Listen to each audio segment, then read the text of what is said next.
الحمد لله نحمده ونستعينه ونستغفره ونؤمن به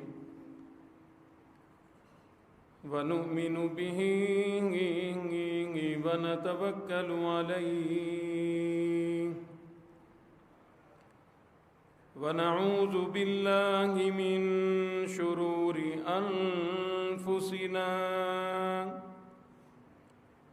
ومن سيئات أعمالنا من يهده الله فلا مضل له ومن يضلله فلا هادي له ونشهد أن لا إله إلا الله وحده لا شريك له ونشهد أن سيدنا وسندنا ونبينا وشفيعنا وهادينا ومرشدنا ومولانا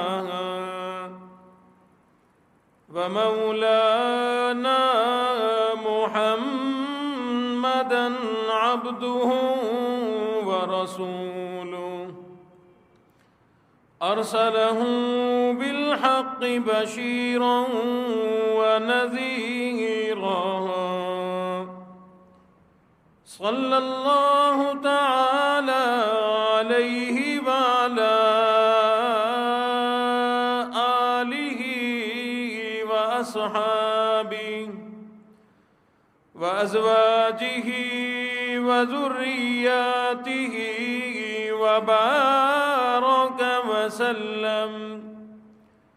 وسلم تسليما كثيرا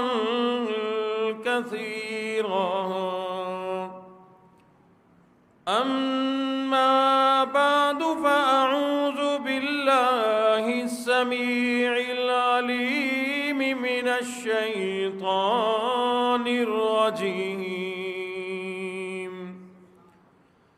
بسم الله الرحمن الرحيم إنا أنزلناه في ليلة القدر وما أدراك ما ليلة القدر ليلة القدر خير من 1000 شهر تنزل الملائكة والروح فيها بإذن ربهم من كل أمر سلام هي حتى مطلع الفجر وقال النبي صلى الله تعالى عليه وسلم من قام ليلة القدر إيمانا واحتسابا غفر له ما تقدم من ذنبه أو كما قال عليه الصلاة والسلام صدق الله مولانا العلي العظيم وصدق رسوله النبي الكريم ونحن على ذلك لمن الشاهدين والشاكرين والحمد لله رب العالمين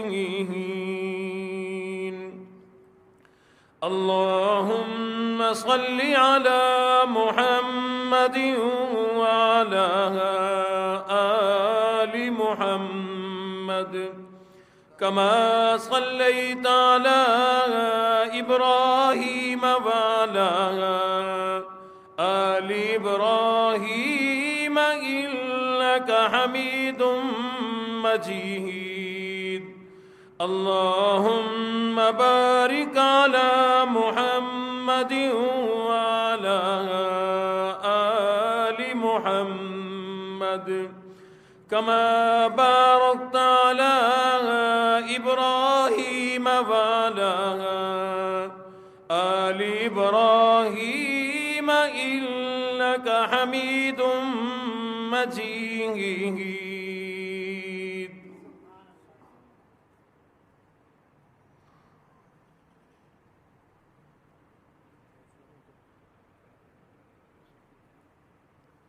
قابل ذی وقار دوستوں، بزرگوں، عزیز ساتھیوں،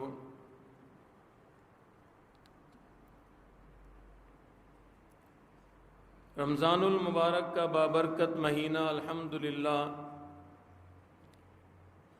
ہماری زندگیوں میں اس وقت موجود ہے، جاری و ساری ہے. رب کائنات ہمیں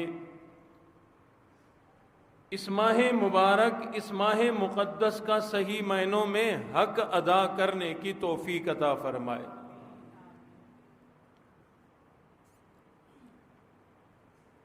پرانے وقتوں میں اپنے بڑوں سے ایک جملہ کسی اور وجہ سے سنا کرتے تھے، سمجھ یہاں کے لیے بھی آتا ہے. سیانے اور بڑے کہا کرتے تھے کہ کبھی کے دن بڑے، کبھی کی رات. حقیقت بھی یوں ہی ہے ٹائم کے حساب سے، کبھی راتیں بڑی ہوتی ہیں، کبھی دن بڑے ہوتے ہیں. گرمیوں کے دن بڑے ہوتے ہیں، سردیوں کی راتیں بڑی ہوتی ہیں. بعض اوقات وہی بزرگ، وہی بڑے اسی جملے کو کسی اور بات پر لگاتے تھے. کوئی آدمی غم میں ہے، مصیبت میں ہے، پریشانی میں ہے تو سمجھانے کے لیے کہہ دیتے تھے گھبراؤ نہیں، کبھی دن بڑے ہوتے ہیں، کبھی رات. یہ رات اگر پریشانی کی لمبی ہے، ایک دن ختم ہو جائے گی.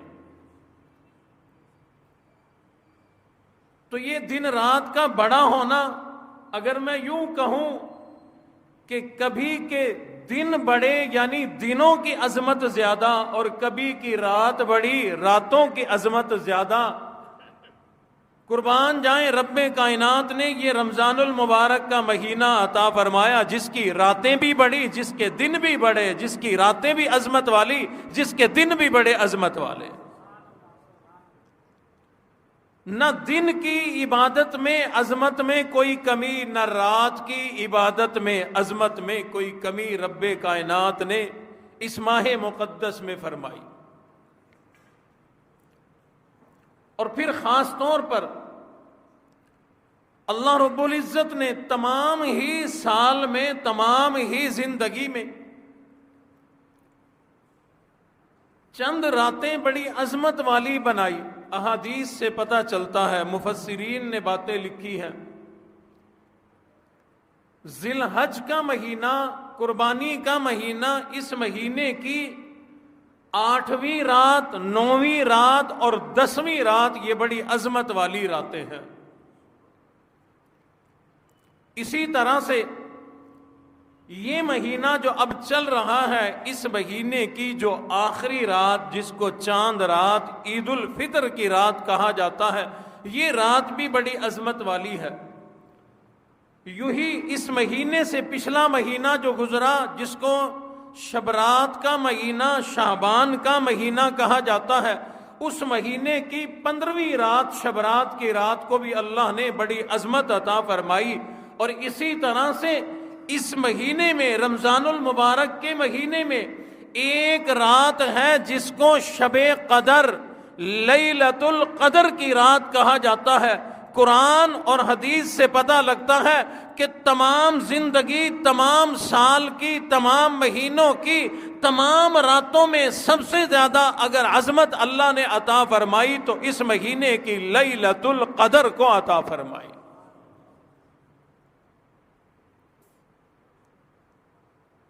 اور یہ رات، لیلۃ القدر کی رات، اللہ رب العزت کی جو اس امت پر مہربانی ہیں، جو خاص انعامات ہیں، جو خاص کرم نوازیاں ہیں اللہ کی میرے پر، آپ پر، اس امت کے لوگوں پر، ان انعامات اور ان کرم نوازیوں میں سے ایک کرم نوازی، ایک بہت بڑا انعام جو صرف اس امت کو ملا، پہلی امتوں کو نہیں ملا، وہ لیلۃ القدر، شب قدر کی رات ہے۔ حدیث کی کتابوں میں ہے، حضور علیہ الصلوۃ والسلام نے صحابہ اکرام کو کئی سارے واقعات سنائے پہلی امتوں کے، کہ پہلی امتوں میں کوئی شخص تھا، اس نے بڑی عبادت کی، کوئی شخص تھا اس نے اللہ کے لیے بڑی قربانیاں دی، کوئی شخص تھا اس نے اللہ کو بڑا راضی کیا، کوئی شخص تھا اس نے اپنی اولاد کو اللہ کے لیے قربان کر دیا۔ یعنی ان لوگوں کی قربانی اور قربانی پر ملنے والا انعام جو انہیں ملا، حضور نے صحابہ کو وہ ارشاد فرمایا۔ ایک موقع پر حضور علیہ الصلوۃ والسلام نے ارشاد فرمایا، او لوگو، پہلی امت میں، پہلے وقتوں میں ایک آدمی تھا، رب کائنات نے اس کو عمر بھی بڑی لمبی عطا فرمائی، زندگی بھی بڑی لمبی عطا فرمائی، اولاد بھی بڑی کثرت کے ساتھ عطا فرمائی، طاقت بھی جسم میں بہت زیادہ عطا فرمائی، عمر بھی لمبی، اولادیں بھی زیادہ، طاقت بھی زیادہ، اور فرمایا کہ اس نے اس عمر کو، ان اولادوں کو، اس طاقت کو اللہ کی نافرمانی میں نہیں گزارا، بلکہ اس لمبی زندگی کو، اس لمبی اولاد کی تعداد کو، اس مال و دولت کو، اس تمام کی تمام اللہ کی نعمتوں کو اللہ کو راضی کرنے میں گزار دیا۔ اور کس انداز میں گزارا؟ حدیث شریف میں ہے، حضور علیہ والسلام نے ارشاد فرمایا، اللہ رب العزت نے اس آدمی کو 1000 مہینوں کے برابر لمبی زندگی عطا فرمائی، اس نے یہ تمام کی تمام زندگی اللہ کی راہ میں جہاد کرنے میں گزار دی۔ ساری زندگی، جتنی بھی زندگی ملی، کوئی کاروبار نہ کیا، کوئی دنیا داری کا کام نہ کیا، بلکہ رب کائنات کی رضا کے لیے اللہ کی راہ میں جہاد کرنے میں اپنی تمام زندگی کو گزار دیا۔ اور حدیث شریف میں ہے، اللہ نے اسے 1000 بیٹے عطا فرمائے، 1000 اولاد عطا فرمائی۔ اس آدمی نے اس اولاد کو دنیا داری میں نہیں لگایا، کاروبار میں کمانے میں نہیں لگایا، مال و دولت کے کمانے میں نہیں لگایا، بلکہ اس کی پسندیدہ عبادت یہی تھی، اللہ کی راہ میں جہاد کیا جائے۔ اور لوگوں، نماز پڑھنا بڑا آسان کام ہے، روزہ گرمی کا رکھنا بھی بڑا آسان کام ہے، حج کرنا، جہاد حج کرنا، صدقہ کرنا، زکوٰۃ دینا، یہ تمام کی تمام عبادات بڑی آسان ہے، لیکن اپنی جان کو ہتھیلی پہ لے کر میدان جہاد میں اترنا بڑا مشکل کام ہے۔ گرمی کا روزہ مشکل ہے، لیکن کوئی بہانہ ہیلا کر سکتے ہیں اس دن کو گزارنے کے لیے، پنکھا، کوئی ٹھنڈا موسم، کوئی اے سی، کوئی نیند کا بندوبست، آرام کا بندوبست، چھاؤں میں پڑے رہیں، یہ دن بڑی آسانی سے گزر جائے گا۔ لیکن میدان جہاد میں اپنی جان لے کر یہ سوچتے ہوئے اترنا کہ پتہ نہیں واپس بھی آتا ہوں کہ نہیں، واپسی بھی ہوگی یا نہیں۔ حضور علیہ الصلوۃ والسلام نے ارشاد فرمایا، اس آدمی نے اپنے 1000 کے 1000 بچوں کو، بیٹوں کو ایک ایک کر کے اللہ کی راہ میں شہید کرا دیا۔ ہر مہینے میں ہر ایک مہینے میں ایک بچے کے شہید ہونے کی خبر آ جایا کرتی تھی۔ یہ اپنے بچے کو اللہ کی راہ میں قربان کر کے بڑا خوش ہوا کرتا، اللہ کا شکر ادا کیا کرتا تھا۔ اور اللہ نے جو طاقت عطا فرمائی اس کو، یہ طاقت بھی دین کی سربلندی، اللہ کی وحدانیت کو بیان کرنے، کفر کو للکارنے میں گزار دی۔ صحابہ بڑے حیران، کہ ہماری تو زندگی بھی اتنی لمبی نہیں، ہماری اولادیں اتنی زیادہ نہیں، طاقت اتنی زیادہ کوئی نہیں، ہم اس آدمی کا مقابلہ کیسے کریں گے؟ صحابہ اکرام ابھی یہی باتیں سوچ کر حیران ہیں، پریشان ہو رہے ہیں، ہم اس آدمی کا مقابلہ کیسے کریں گے جس نے اللہ کے لیے اتنی لمبی زندگی کو بھی قربان کر دیا، اپنی اولاد کو بھی قربان کر دیا، اپنی جسم کی تمام صلاحیتیں، تمام طاقتیں اللہ کو راضی کرنے میں گزار بھی دی اور اپنے اللہ کو راضی بھی کر لیا، ہمارے مقدر ایسے بھلا کیسے ہو سکتے ہیں؟ صحابہ یہی باتیں سوچ کر حیران پریشان ہے۔ حضور علیہ الصلوۃ والسلام نے اگلی بڑی عجیب بات ارشاد فرما دی، فرمایا اے صحابہ اکرام کی جماعت، بنی اسرائیل میں 4 لوگ ایسے تھے، حضرت ایوب علیہ الصلوۃ والسلام، حضرت زکریا علیہ الصلوۃ والسلام، حضرت حزقیل علیہ الصلوۃ والسلام، حضرت یوشع بن نون علیہ الصلوۃ والسلام، یہ 4 لوگ ایسے تھے، انہوں نے اپنے رب کی 80 برس اتنی زبردست عبادت کی، 80 سالوں میں ایک مرتبہ پلک جھپکنے کے برابر بھی اللہ کی عبادت سے غفلت نہیں کی۔ اب تو صحابہ کی چیخیں نکل گئے کہ وہ لوگ تو ہم سے بڑھ گئے، عبادات میں بڑھ گئے، اللہ کو راضی کرنے میں بڑھ گئے، وہ ہم سے بڑا مقام میں ان کو ملے گا۔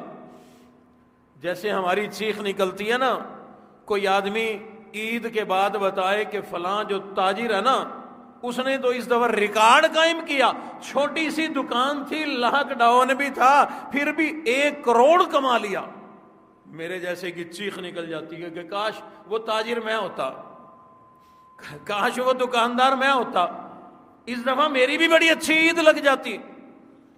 صحابہ کی جنت کمانے والوں پہ، اللہ کو راضی کرنے والوں پہ، اللہ کو راضی کرنے میں جان مال اولاد اپنا سب کچھ قربان کرنے والوں کے باتیں سن کر صحابہ کی چیخیں نکل جاتی تھی کہ کاش وہ میں ہوتا، کاش میرا مقدر ایسا ہوتا۔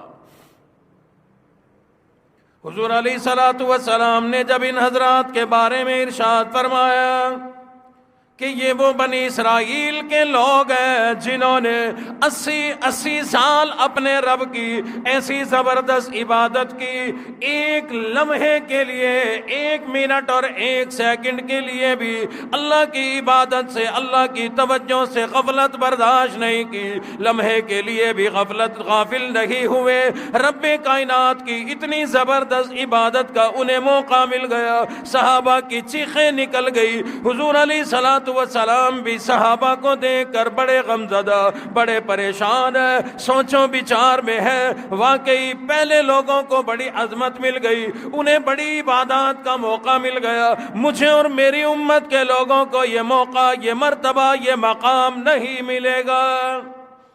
ادھر صحابہ اکرام پریشان ہے، ادھر امام الانبیاء صحابہ کو دیکھ کر پریشان ہے، ادھر صحابہ اکرام غمزدہ، ادھر امام الانبیاء غمزدہ، رب کائنات سے صحابہ اکرام کی یہ پریشانی برداشت نہ ہوئی، امام الانبیاء کا یہ غمزدہ ہونا برداشت نہ ہوا، جبرائیل امین کو تسلی کے لیے بھیج دیا، جا کر کے میرے محبوب نبی کی خدمت میں یہ باتیں عرض کر دو۔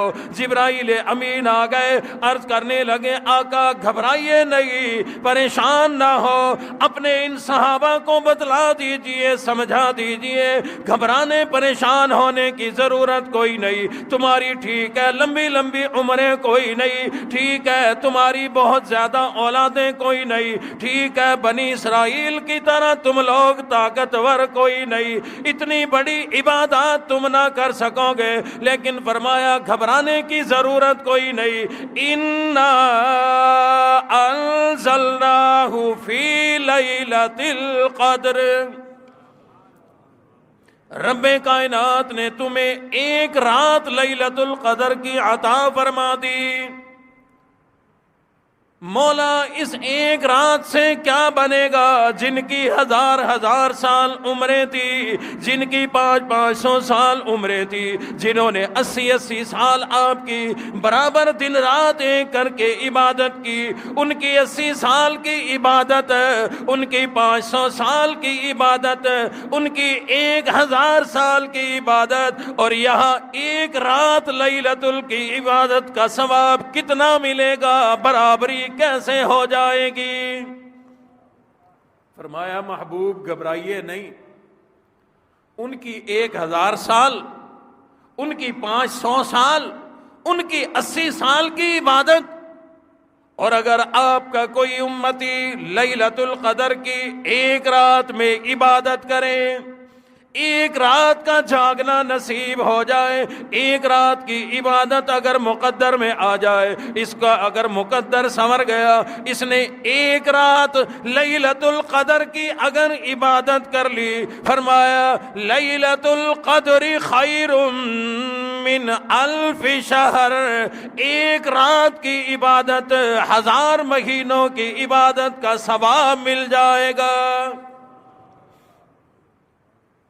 یعنی اس امت کی عظمت تو دیکھو، پہلی امت کی عظمت یہ ہے کہ وہ 80 سال عبادت کریں تو اللہ راضی ہو، اس امت کی شان یہ ہے کہ ایک رات عبادت کرے اللہ راضی ہو جائے۔ پہلی امت کی شان اور فضیلت یہ ہے کہ کوئی 500 سال کے سجدے کرے اپنے رب کو راضی کر لے، اس امت کی عظمت یہ ہے، فرمایا لیلۃ القدر خیر من 1000 شہر، ایک رات اگر عبادت کرنا نصیب ہو جائے، پروردگار کی رحمتیں بارش کی طرح اس پہ نازل ہو جائے، وہ 1000 سال عبادت کریں۔ فرمایا آپ کی امت کی یہ شان ہے کہ صرف ایک رات اگر نصیب ہو جائے عبادت کرنا لیلۃ القدر کی، تو فرمایا 1000 مہینوں کی عبادت کا ثواب مل جائے گا۔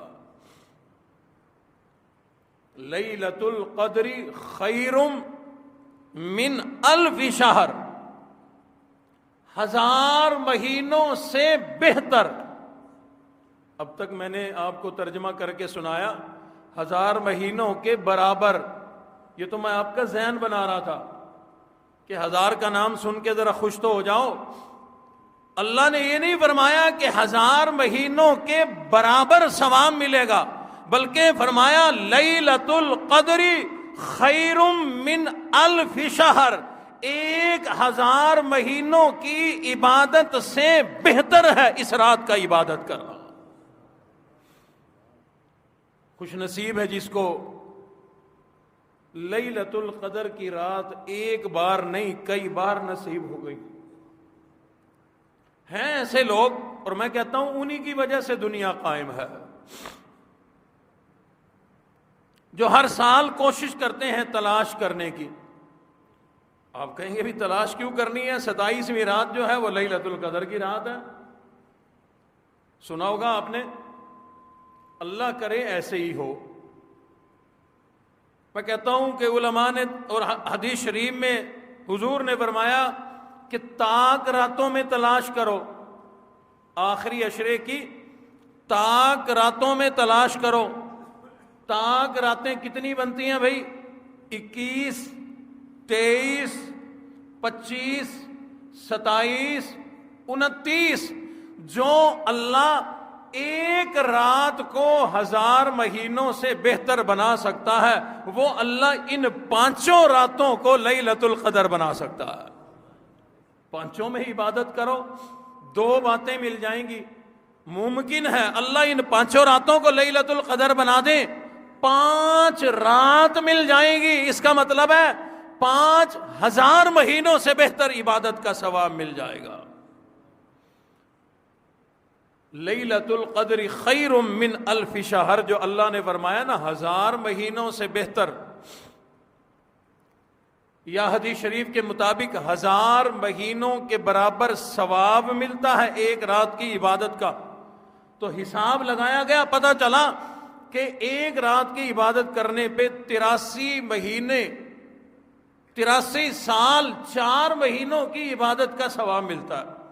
ان مہینوں کے سال بنائیں تو 83 سال 4 مہینے، ایک رات مل گئی تو 83 سال کی عبادت کا ثواب مل جائے گا. اور اگر 5 راتیں لیلۃ القدر اللہ نے بنا دی تو پھر ضرب دے لو کہ 83,000 کو 83 سال کو 5 سے ضرب دو، کتنی لمبی عبادت کا ثواب ہمیں ایک مہینے کے اندر 5 راتوں میں مل جائے گا.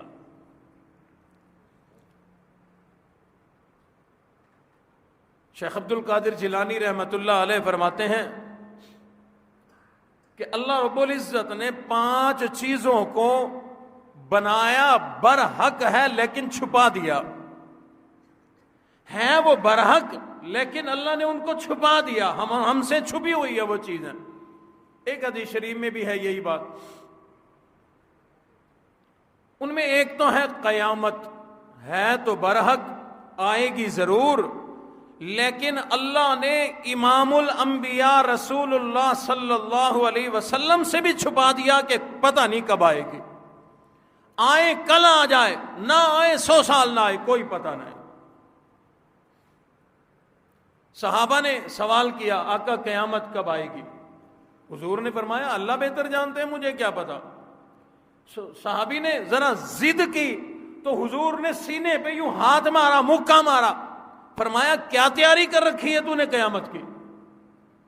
صحابی نے عرض کیا آقا پتہ چل جائے، قریب ہے تو اپنی نسلوں کو ذرا اور سدھار کے سمجھا کے جائیں، اللہ ان کے لیے بھلائی کا فیصلہ فرما دیں، اس لیے پوچھتے ہیں. حضور نے فرمایا میرے علم میں نہیں قیامت کب آئے گی، آقا کوئی نشانی بتلا دو. اب نشانی کیا بتلانی چاہیے تھی کہ جب کرونا آئے تو قیامت آئے گی، جب کلمہ ختم ہو جائے قیامت آئے گی، قرآن والے ختم ہو جائیں قیامت آئے گی. حالانکہ ان باتوں کی طرف بھی اشارہ ہے.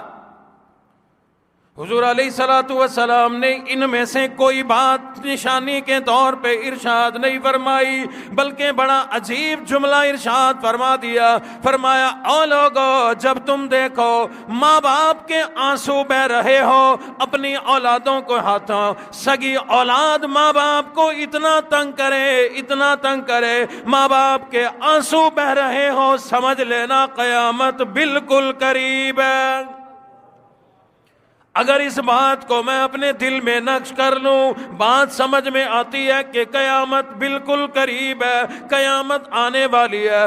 دنیا کا کون سا شہر، کون سا محلہ ایسا ہے جہاں ماں باپ رو نہیں رہے، جہاں ماں باپ اولاد سے تنگ کوئی نہیں، جہاں اولاد ماں باپ سے تنگ کوئی نہیں، جہاں ماں باپ کی آنکھوں میں آنسو اولاد سے تنگ آنے کی بنا پر کوئی نہیں. پتہ چلا قیامت بالکل قریب ہے. اور وہ قیامت تو جب آئے گی سو آئے گی. گھر گھر میں قیامت نہیں ہے، گھر گھر میں قیامت نہیں ہے. میاں بیوی کی آپس میں نہیں بنتی، کتنا قریب کا رشتہ، کپڑوں سے بھی زیادہ قریب رشتہ، لیکن آپس میں نہیں بنتی. ماں باپ اور اولاد کی آپس میں نہیں بنتی، بیوی بچوں کی آپس میں نہیں بنتی. ہر گھر میں لڑائی، ہر گھر میں بدسکونی، ہر گھر میں پریشانی. یہ قیامت نہیں تو اور کیا ہے؟ او لوگو وہ قیامت تو جب آئے گی تب آئے گی، اب تو ہر گھر میں قیامت آ چکی ہے. قرآن پڑھ کے دیکھو قیامت کی، جب قیامت قائم ہوگی، میدان محشر لگے گا، اس وقت حالت کیا ہوگی؟ نہ بیٹا باپ کا ہوگا، نہ بیٹی ماں کی ہوگی، نہ شوہر بیوی کا، نہ بیوی شوہر کی، کوئی کسی کا نہیں ہوگا. 1.5 سال ہو گیا، گھروں کے حالات لے کے دیکھو. کرونا کے نام پر شوہر اندر ہے، بیوی باہر بیٹھی ہے. انہی دنوں میں حقائق تو جو بھی ہو میرے آنسو نکل آئے. ایک ساتھی نے لاک ڈاؤن جب ختم ہوا، کرونا ختم ہوا، مجھے حقائق سنائے. کہتے مجھے کرونا ہو گیا، ٹیسٹ ہو گئے تو ڈاکٹروں نے کہا کہ ہسپتال سے اگر بچنا ہے تو اپنے گھر میں اکیلے الگ تھلگ ایک کمرے میں رہو. گھر والوں کو بھی پتہ چل گیا. بیوی 2 ٹائم باہر کا یہ دروازہ کھول کے کھانے کا برتن رکھ کے یوں دھکا دے دیتی تھی، اس کے قریب پہنچا دیتی تھی کہ لے کھا لے. یعنی بیوی شوہر کے قریب آنے کو تیار کوئی نہیں. ایک بستر پہ سونے والے، اکٹھے رہنے والے، ایک دوسرے کے دنیا میں قریب آنے کو تیار کوئی نہیں. میرے دوستو، اس سے بڑی قیامت اور کیا ہوگی؟ اس قیامت والے دن جو روئیں گے، پچھتائیں گے کہ کاش ہمیں موقع مل جاتا، کاش ہم اپنے رب کو راضی کر لیتے. لوگوں، آج قیامت آ چکی ہے، آج موقع بھی ہے، ایسی قیامت کے موقع بھی ہے اپنے رب کو راضی کرنے کا. اور اتنا زبردست موقع، رمضان المبارک کا موقع. اگر ایک مرتبہ استغفار پڑھو گے، اللہ 70 مرتبہ استغفار پڑھنے کا ثواب عطا فرمائیں گے. ہر نیکی کا اجر بڑھا دیا، ہر نیکی کا ثواب بڑھا دیا. تو پتہ چلا کہ اس مہینے میں اگر توبہ کرو گے، عام دنوں میں 100 مرتبہ معافی مانگنے سے اللہ اگر اپنی رضا کا اعلان کرتے ہیں، اللہ مان جاتے ہیں. میں کہتا ہوں رمضان المبارک میں سچے دل سے ایک مرتبہ تو توبہ کر، اللہ کے سامنے جھولی پھیلا، مولا آج کے بعد گناہ نہیں ہوگا، میرا پکا وعدہ ہے. میں کہتا ہوں اللہ صرف معافی نہیں فرمائیں گے، بلکہ ایک حدیث شریف کے مطابق اللہ فرماتے ہیں معافی مانگنے والے پہ مجھے اتنا پیار آتا ہے، میں اللہ معافی مانگنے والے کو آگے بڑھ کے اس کے چہرے پہ بوسہ دے دیا کرتا ہوں. بڑا زبردست موقع رمضان المبارک کا ہمیں مل گیا، اور بالکل قریب ہے، آخری عشرہ آنے کو ہے. آخری عشرے میں تو اللہ کی رحمتیں بڑی عام ہوا کرتی ہیں، اللہ کی مغفرتیں بڑی عام ہوا کرتی ہے. انہی مغفرتوں میں سے ایک بہترین طریقہ، بہترین ذریعہ لیلۃ القدر کی رات کا ہے. اس لیلۃ القدر کی رات کی تلاش کرو، محنت کرو، جاگنے اور عبادت کرنے کی کوشش کرو. حضور علیہ الصلوۃ والسلام نے ارشاد فرمایا، من قام لیلۃ القدر ایمانا و احتسابا، جو آدمی لیلۃ القدر کی رات کو پا بھی لے اور اس رات میں کھڑے ہو کر قیام کر کے عبادت کرنے کا اگر اس کو موقع مل گیا، اس کے مقدر سنور گئے. وہ کس طرح؟ فرمایا جس آدمی کو یہ چیز مل جائے، رب کائنات اس کی بدولت پچھلی زندگی کے سارے گناہ معاف فرما دیا کرتے ہیں. ایک رات اگر نصیب ہو گئی نا لیلۃ القدر کی، تو اس کی بدولت پچھلی زندگی کے سارے گناہ معاف، پچھلے سارے معاف، ایک رات پہ. تو فرمایا کہ ایک چیز تو یہ چھپائی اللہ نے، قیامت آئے گی ضرور، نشانیاں ہیں، نشانیاں بتلائی، کنفرم پتہ کوئی نہیں کہ قیامت کب آئے گی. اسی طرح فرمایا موت، انسان کی سانسیں نکلنی ہے، کل نفس ذائقۃ الموت، ہر آدمی نے موت کا ذائقہ ضرور بالضرور چکھنا ہے. موت آئے گی لیکن پتہ کوئی نہیں کب آئے گی. اسی طرح فرمایا صلاۃ الوسطی، ایک نماز ہے درمیانی نماز، بڑی اہم نماز ہے. مفسرین نے تو اشارہ کیا ہے عصر کی نماز کی طرف کہ ظہر اور مغرب کے درمیان کی نماز ہے، بڑی اہم ہے.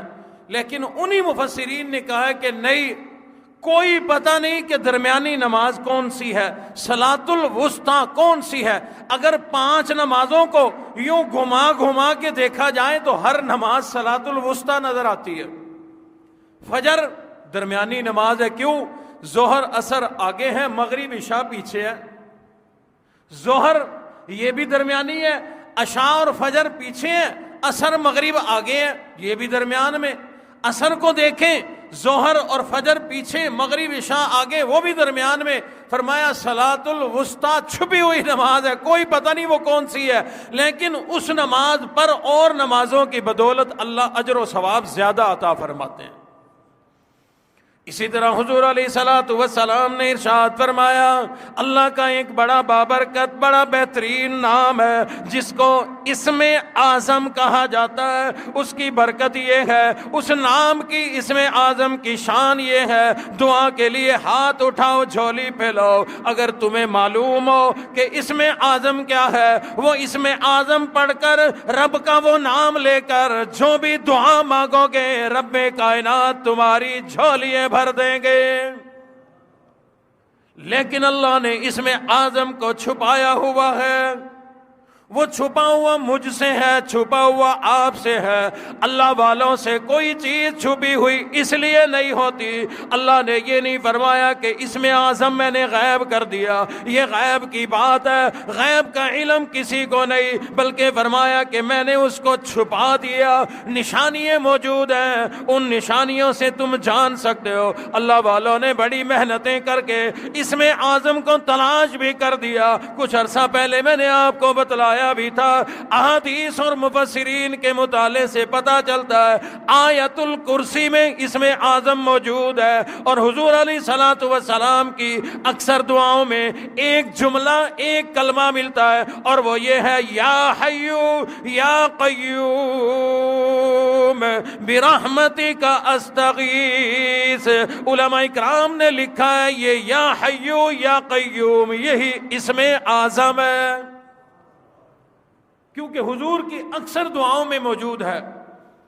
اور قرآن کی تمام آیات میں سب سے زیادہ عظمت والی آیت حضور فرما رہے ہیں, پورے قرآن کی سب سے زیادہ عظمت والی آیت آیت الکرسی ہے. تو اس میں بھی حیو اور قیوم موجود ہے, تو یہ بھی اس میں اعظم ہو سکتا ہے. بہرحال فرمایا کہ اللہ نے اس میں اعظم کو بھی چھپایا.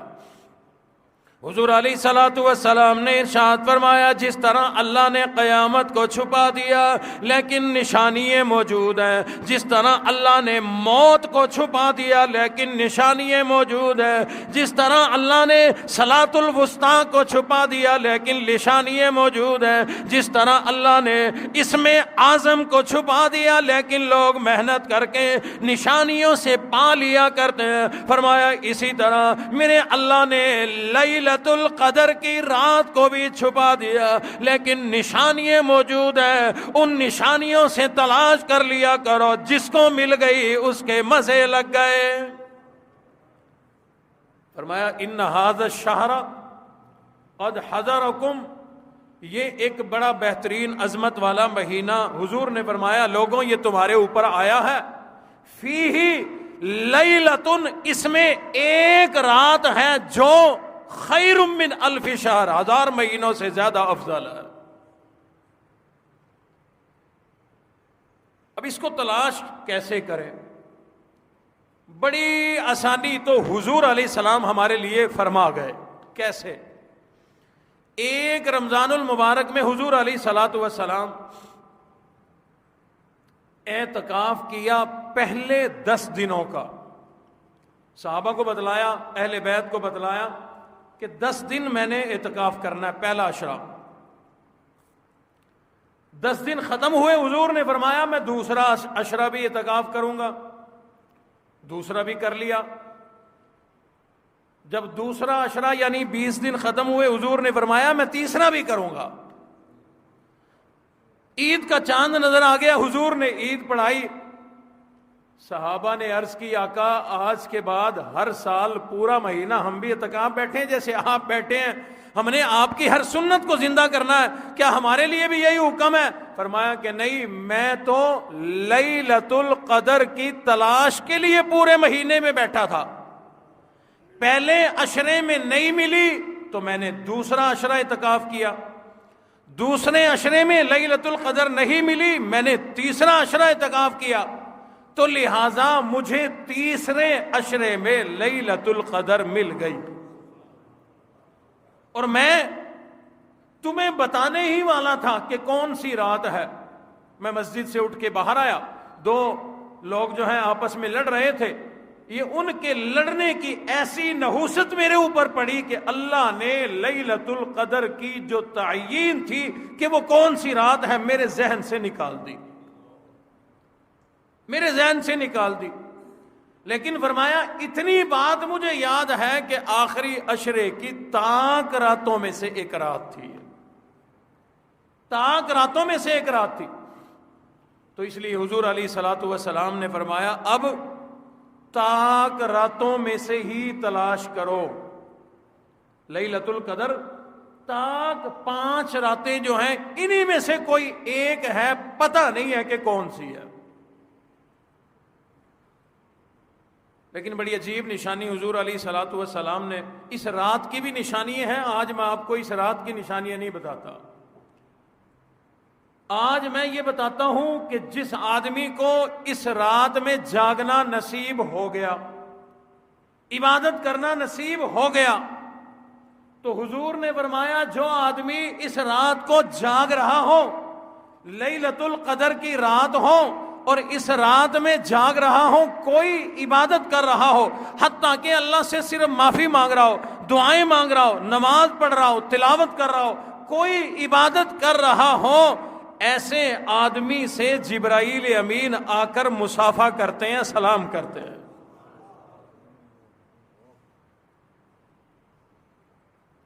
قرآن مجید میں بھی اللہ نے جہاں اس رات کی عظمت کو ارشاد فرمایا نا، وہاں فرمایا تنزل الملائکۃ والروح فیہا، فرشتے اور جبرائیل امین اس رات میں آتے ہیں۔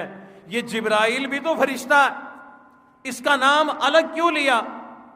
ملائکۃ تمام فرشتے اور والروح اور جبرائیل امین نازل ہوتے ہیں، آتے ہیں زمین پر۔ الگ کہنے کا مقصد ایک تو یہ ہے کہ یہ تمام فرشتوں کا سردار ہے۔ قرآن میں اللہ نے کئی جگہ فرمایا تمام نبی اور میرا رسول، تو یہ بتلانا مقصود ہے کہ سب نبی اور ان نبیوں کا سردار حضور علیہ الصلوۃ والسلام۔ اسی طرح اللہ نے فرمایا تنزل الملائکۃ، تمام فرشتے اور والروح اور جبرائیل امین نازل ہوتے ہیں۔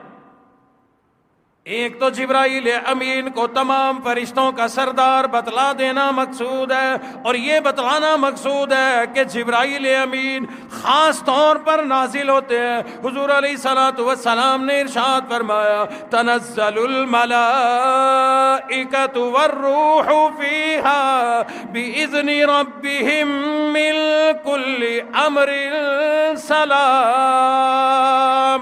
فرشتے اور جبرائیل امین اس رات کے اندر نازل ہوتے ہیں۔ 4 جھنڈے آسمانوں سے اللہ کے عرش سے لے کر کے آتے ہیں۔ پہلا ایک جھنڈا اللہ کے گھر بیت اللہ کے اوپر گاڑ دیا جاتا ہے، دوسرا جھنڈا روضہ رسول اللہ پر گاڑ دیا جاتا ہے، تیسرا جھنڈا مسجد اقصی کے اوپر لگا دیا جاتا ہے، چوتھا جھنڈا طور سینا پر لگا دیا جاتا ہے۔ اس کے بعد یہ تمام فرشتے جبرائیل امین بھی پوری سرزمین پر پھیل جایا کرتے ہیں۔ جہاں جہاں کوئی بھی اللہ کی عبادت میں اس رات میں مصروف ہو، تمام فرشتے اس کے لیے مغفرت کی دعا کرتے ہیں، اور جبرائیل امین ان لوگوں سے مصافحہ کرتے ہیں۔ جبرائیل ان سے ہاتھ ملاتے ہیں۔ جبرائیل امین کے جو ہاتھ ہیں یہ حسی چیز نہیں ہے، نظر آنے والی یا چھو جانے والی چیز نہیں ہے۔ اس لیے ہمیں یوں پتہ نہیں چلے گا کہ جبرائیل ہم سے سلوٹ مار گیا، سلام کر گیا، ہاتھ ملا گیا، یوں پتہ نہیں چلے گا کہ ہمارے ہاتھ کو کسی نے ہاتھ لگایا ہو، بلکہ حضور علیہ الصلوۃ والسلام نے ارشاد فرمایا تمہیں پتہ یوں چلے گا، تمہیں یہ چیز محسوس ہو جائے گی، جس آدمی کو یہ لیلۃ القدر کی رات جاگنا، عبادت کرنا نصیب ہو گئی، جبرائیل امین کا مصافحہ نصیب ہو گیا، ایسے آدمی میں اللہ کی محبت بڑی جوش مار جایا کرتی ہے۔ اللہ کی محبت میں اس کے جسم کا رونگٹا کھڑا ہو جاتا ہے۔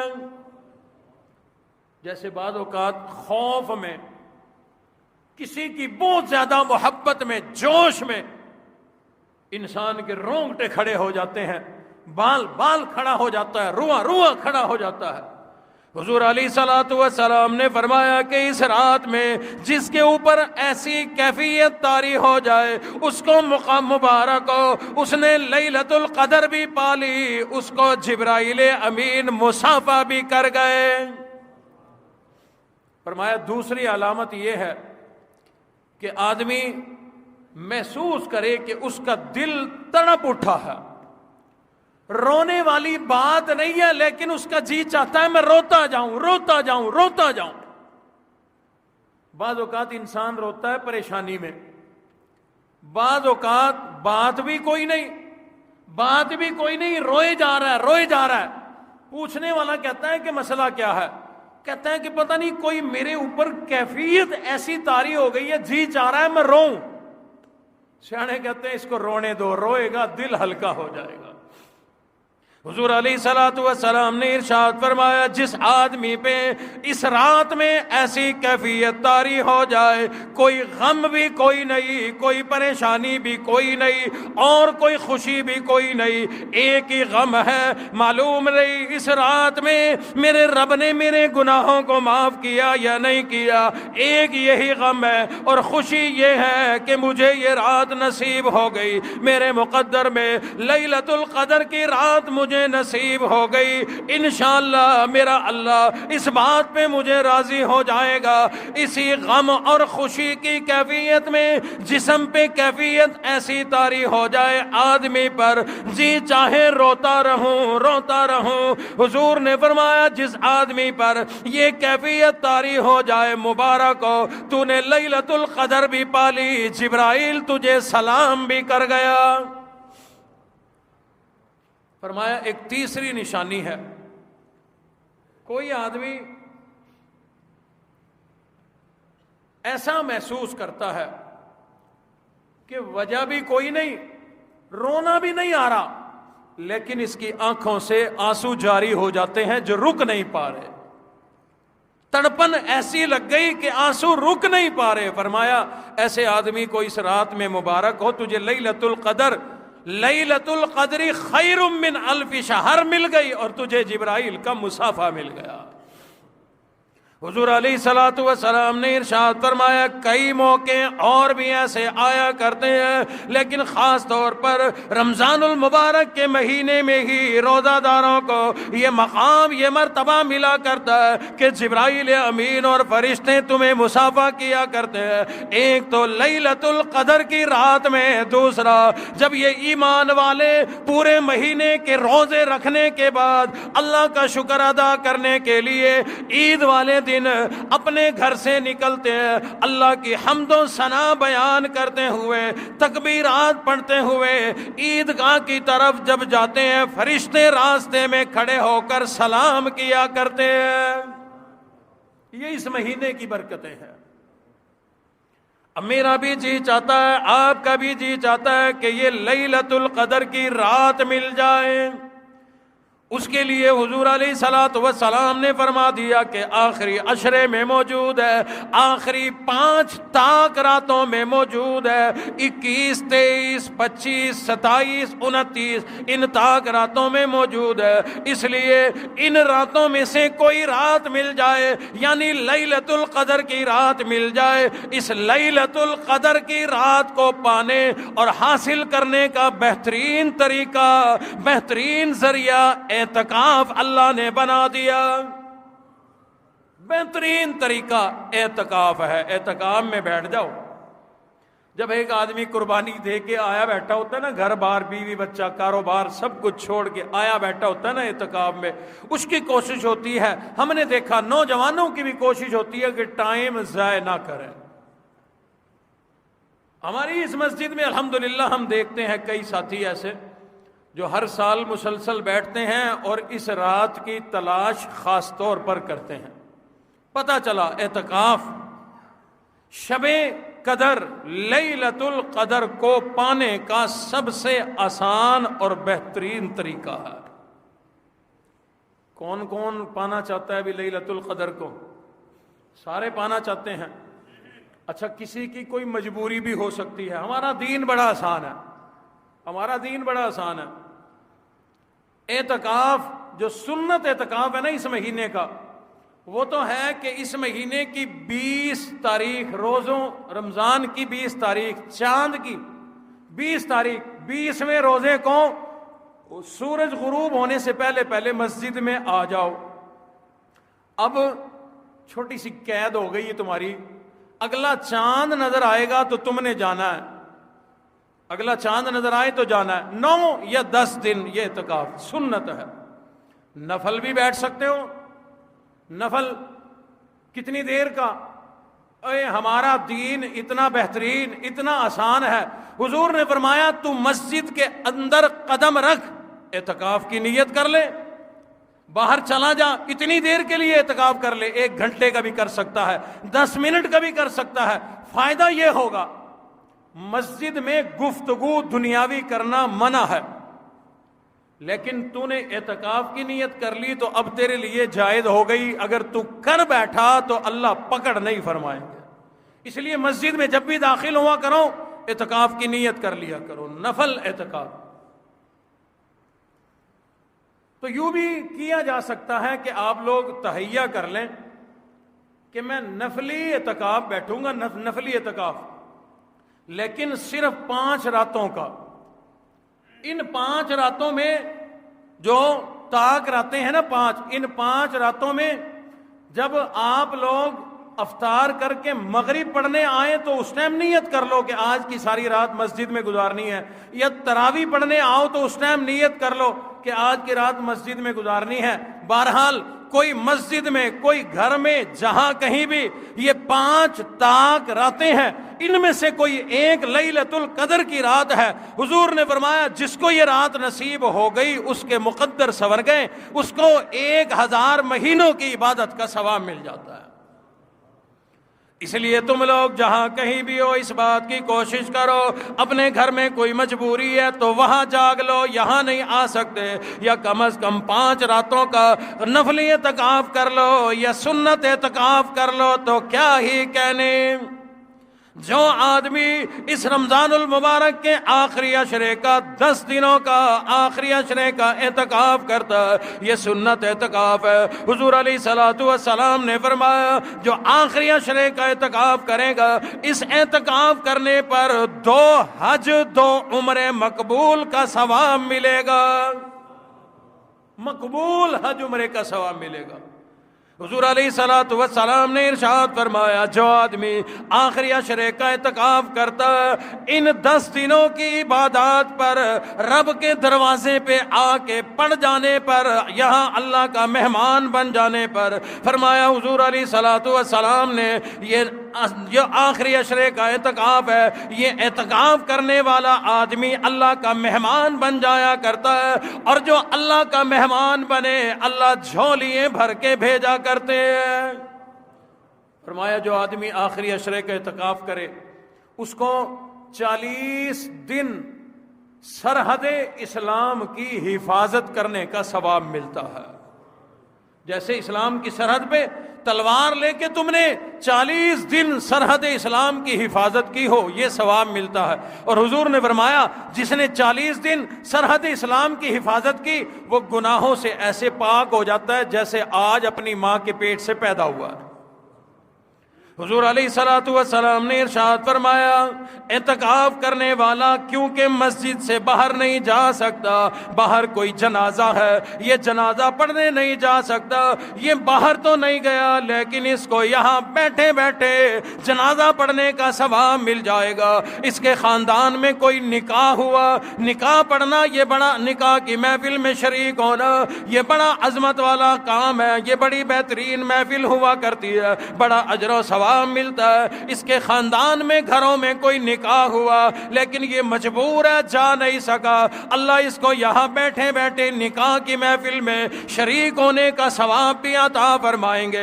حضور علیہ الصلوۃ والسلام نے ارشاد فرمایا بیماروں کی بیمار پرسی کرنے جایا کرو، صبح جاؤ گے شام تک 70,000 فرشتہ دعائے مغفرت تیرے لیے کرے گا، شام کو جاؤ گے صبح تک 70,000 فرشتہ دعائے مغفرت تیرے لیے کرے گا۔ لیکن یہ اعتکاف میں بیٹھ جانے والا مجبور ہے، اللہ کی طرف سے پابند ہو گیا، اس کو باہر نکلنے کی اجازت کوئی نہیں۔ اللہ فرماتے ہیں میرے بندے تو بیمار پرسی کے لیے باہر نہ جا، تجھے یہیں بیٹھے بیٹھے تجھے یہ ثواب ملے گا، 70,000 فرشتے تیرے لیے دعائے مغفرت کرتے رہیں گے۔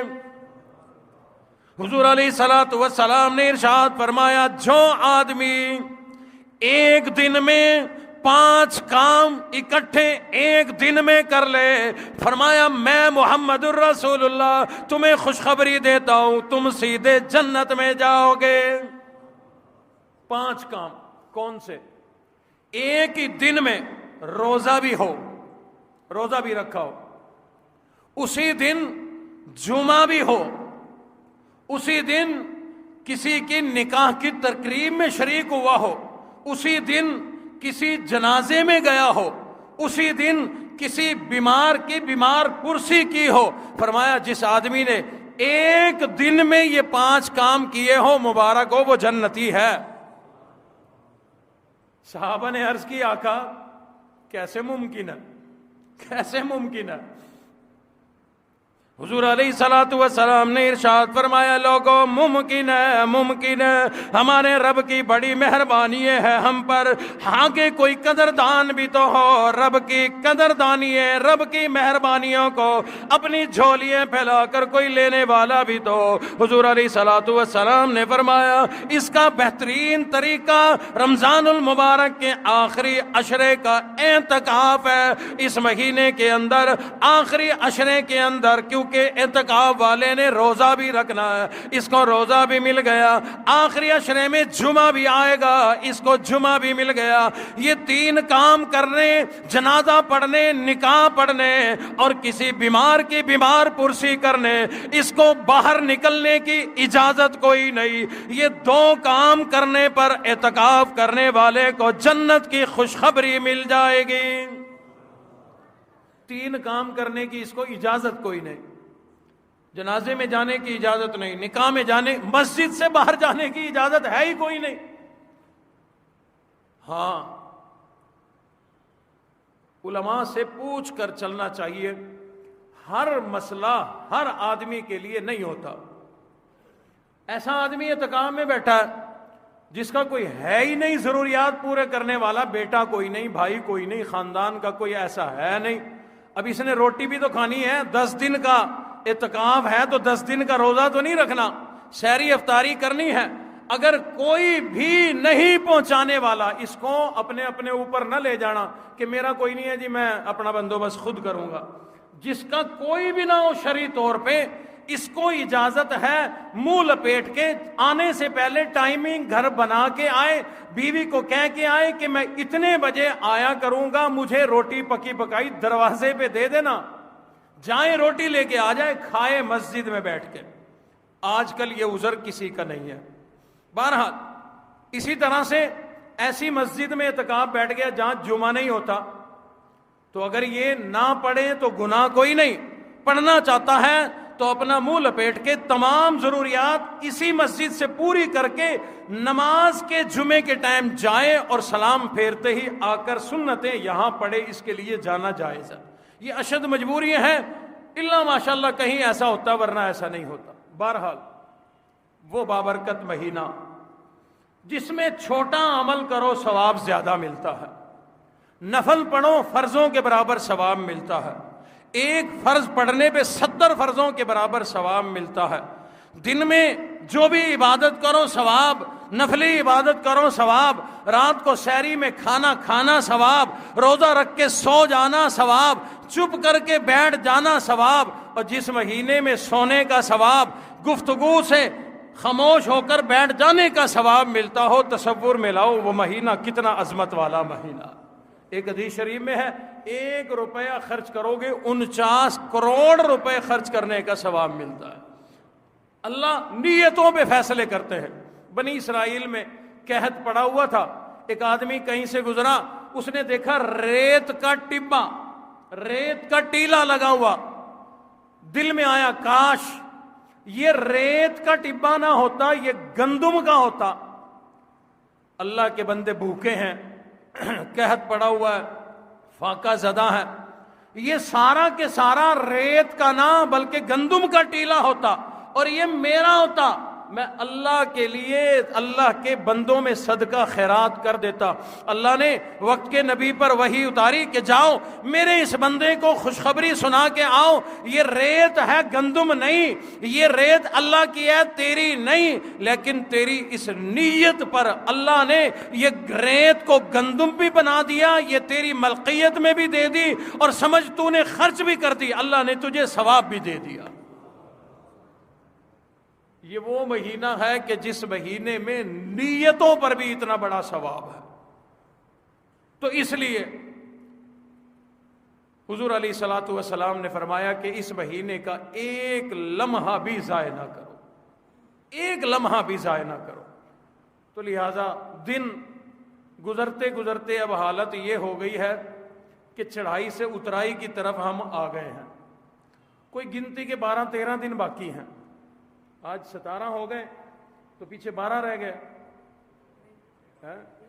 یار پکے مسلمان ہیں، کہہ رہے ہیں 30 پورے ہونے ہیں۔ اور بھئی 29 کا اگر اللہ بھی نے چاند کر دیا پھر بھی 30 رکھو گے؟ اس مالک کی مہربانی ہے، وہ چاہے 29 کر دے یا 30 کر دے۔ یاد رکھنا اگر 29 ہوئے تو ثواب 30 کا ملتا ہے، مراد پورا مہینہ ہے۔ تو تھوڑے دن باقی رہ گئے اس مہینے میں، مزید کمر کسو۔ عربی کے اندر کمر کس لینا حضور علیہ الصلوۃ والسلام کے متعلق ہے۔ اما عائشہ صدیقہ رضی اللہ تعالیٰ عنہ فرماتی ہیں کہ حضور اس مہینے میں کمر کس لیا کرتے، اس سے مراد یہ ہوتا تھا کہ اتنے تکڑے ہو جاتے تھے عبادات کے لیے کہ عام مہینوں سے زیادہ عبادت کیا کرتے تھے، کہ جب تک یہ میرا مقصد پورا نہ ہو میں آرام نہیں کروں گا۔ عرب میں ایسے آدمی کو کمر کسنا کہتے ہیں کہ اس نے کمر کس لی، جب تک یہ کام پورا نہ ہوگا میں پیچھے نہیں ہٹوں گا۔ تو اس مہینے میں یہ چند دن باقی ہیں، ہم بھی کمر کس لیں۔ فرائض تو ادا کرنے ہی ہیں، اچھے طریقے سے کریں، سنتوں میں بھی آگے بڑھیں، نوافل میں بھی آگے بڑھیں، صدقہ خیرات میں بھی آگے بڑھیں، علاقے میں دائیں بائیں